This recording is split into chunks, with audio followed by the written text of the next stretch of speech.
Hi, I'm the Book Tart, and I want to tell you about a fantastic science fiction series that I'm absolutely addicted to. It's called the Junco series by J.A. Huss, and I've just finished devouring the fourth installment. It's called Range, and I honestly thought it was called Rage at first, because Junco definitely feels a sense of rage.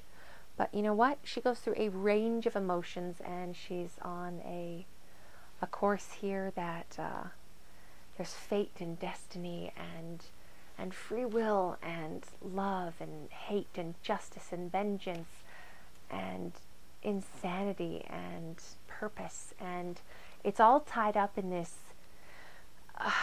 addicting story. Junco is definitely an unusual protagonist.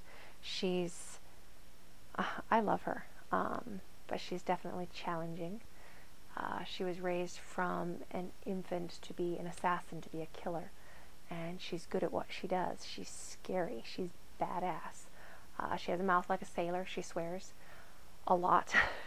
She loves fiercely. She is determined. She's brave. She's slightly crazy, or more than a little crazy. She's been through hell and back in the last 3 books, and in this book she's dealing with the outcome of 2 years of torture. She's been broken, and she's putting herself back together again and trying to figure out if she's still her. Can she recognize her anymore? Because she's been changed. She's been physically changed again against her will.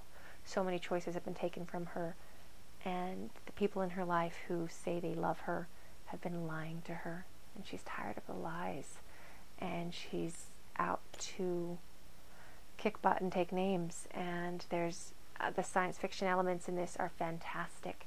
There's angel-like beings, there's complete, there's destruction as the power of a god, there's winged beings, which, the angel part, and there's the end is coming, and will she be on the side that fights to defend humanity or to defend the avians, or is it, them against the threat that's coming, or is it just Junco against it all?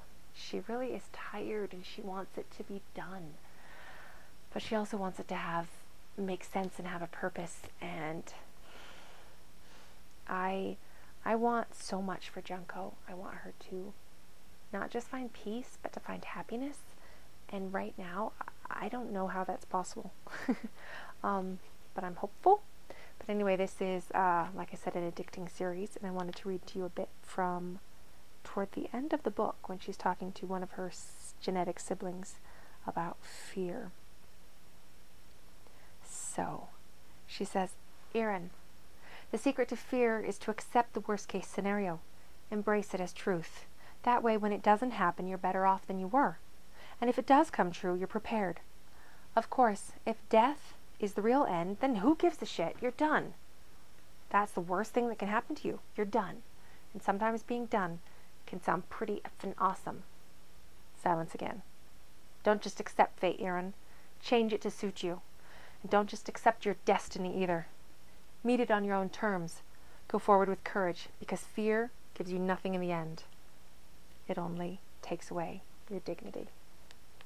I was highlighting like on nearly every page. I loved the message in this. I loved the power and the sense of fierce determination. I love Junco, so I definitely highly recommend this series. I know it's going to be one that I will go back and reread, and like I said, it's one of my favorites.